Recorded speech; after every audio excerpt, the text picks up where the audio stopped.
most memorable thing that I have is I have joy in my life, and I've joy literally in my life, and I've learnt to love and live again.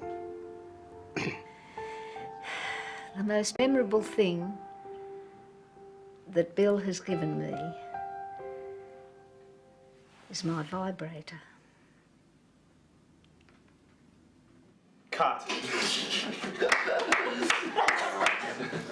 That was terrific. God, it's Academy Award stuff. I've been wanting to make a mockumentary for about 10 years. And finally I'm doing it. Ready to go again, guys? Yes. Alright. The film I'm making is called The Dating Game. It's essentially a comedy about the single scene and all the different funny ways that people get together. We'll go one more. That was perfect. Brilliant. That was really good. How was sound after that? Oh, that's pretty good, yeah. Mockumentaries can be traced as far back as Orson Welles with War of the Worlds, but it was really Spinal Tap which started it all.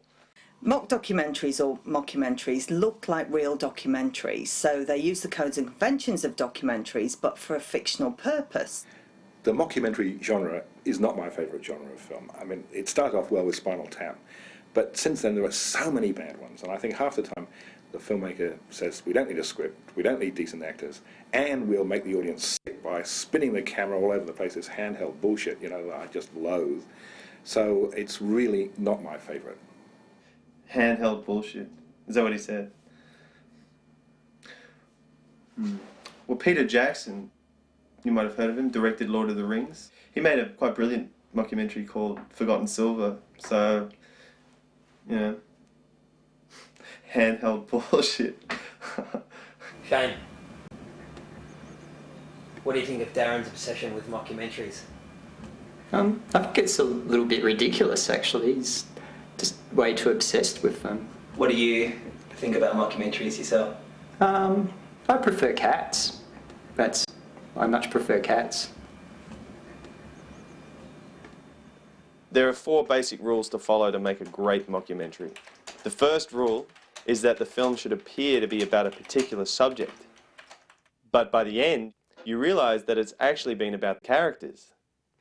The second rule is that at least one of the characters must have huge goals which they try to achieve but fail. The third rule is that just when it seems they've failed, suddenly everything comes good. And although they may not have achieved what they originally set out to achieve, in the end they're happy anyway. The fourth and final rule, and this one is essential, is that at least one of the characters must have a hugely overblown opinion of their own brilliance, when in fact they're essentially a buffoon. Okay, today's a big day because we're shooting a scene that involves a stunt. Basically what happens is the Diana Glenn character has been woken up at 3 in the morning by this guy who's basically stalking her. And what happens is she's got this empty wine bottle and she ends up smashing it over his head. Glass goes everywhere. He ends up tumbling down the stairs. It's pretty exciting because we've got stuntman extraordinaire Nash Edgerton doing the scene. So he worked on Star Wars. So Nash, what's the stunt you're doing today? Taking a fall down the stairs after I get hitting the head with a breakaway bottle. A breakaway bottle? What's that? I see. It's like a wine bottle made out of candy glass. So you hit someone over the head with it. Breaks, doesn't hurt. Yeah. It looks real though. You know? Yeah. I mean, because he's a stunt guy, so don't worry about like hurting him. You know? Am I trying to stop the? No, I see it coming. Or? No, you didn't see it coming. Yeah, what? Like, sort of go down forwards and then. No, like the bottle doesn't make you move. Like there's no. Just fall straight backwards like that. No, because we got walls. No, I don't want to do a rehearsal because I just want to go straight into a take because I want spontaneity, so it's real. Because remember, it's like a documentary, so it cannot look pre-planned in any way. And we've done the stunt stuff. So this is how it works. Like.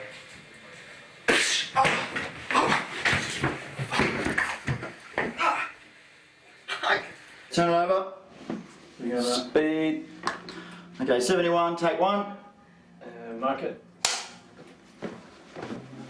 And action. Look, I have told you 100 times. I am not interested. Stop calling me. Stop turning up at my house. Stop following me to work, okay? Just leave me alone. I said piss off! Fuck! Ah! You alright? Oh! Cards. What's happened? Fuck, he's bleeding. Hey, get this first aid kit, please. What happened? Fucking candy glass. Just lie back. You alright, man? He's bleeding.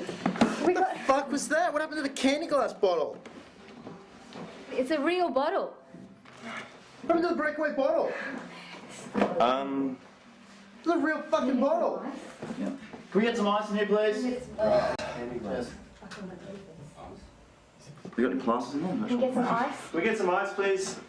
All right. Probably have to just hit him a little harder so it actually shatters, because if it doesn't, it's going to do that. Don't. I'm not blaming you. Fuck off. Can you get some ice? Okay, maybe we'll just take 5, everyone, and we'll just see if Nash is all right, and then we'll go for another one. Okay? You all right? Is that ice coming soon? Yeah. This is where I work. It's also where I come for inspiration. You know, if I'm feeling dry on ideas or just need a pep up, just sit down and stare at my posters. We have the 2 legends, Chris Guest, genius, Ricky Gervais, The Office. I mean, Chris Guest started it all, but I think it was The Office that really then kicked it wide open to a general audience. Check it out. Me and the man, Ricky. What a moment. Documentaries can be great. There's some amazing ones out there, but they're not amazing out of skill. They're amazing by fluke. Oh, someone just happened to point a camera at something which turned out to be interesting. You know, fiction can be fine too. Go ahead, watch your contrived narrative dramas. It's not real. If you'd asked me my 3 favourite films growing up, I would have said Godfather, Cuckoo's Nest, The Great Escape. Now, this is Spinal Tap, Waiting for Guffman, Best in Show. And A Mighty Wind 4th? 5th. Now, Bob Roberts 4th. I was disappointed with Mighty Wind. You were disappointed, but it's still your 5th favourite film of all time. Oh, it's a brilliant film. It's just not as good as the others. Okay, today we're shooting a scene in a pub. It's pretty exciting because I've managed to get 2 of the best actors in the country playing Petria. I've got Susan Pryor, who's amazing, and Sam Worthington is playing David, who's like AFI winner, hottest actor in the country. So I'm a pretty lucky guy.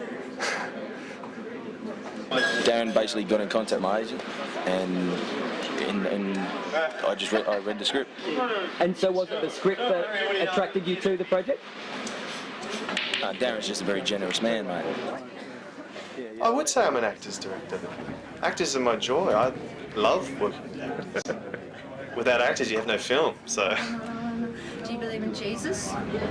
Yeah, well, I mean, you can maybe... Are you interchangeable? Yeah, okay. I mean, maybe you can throw these in if the moment's right, but like, I would, Have if you you heard can of stick the to the Newcastle script. Christian Singles Club? Right. I am making this film for a particular festival.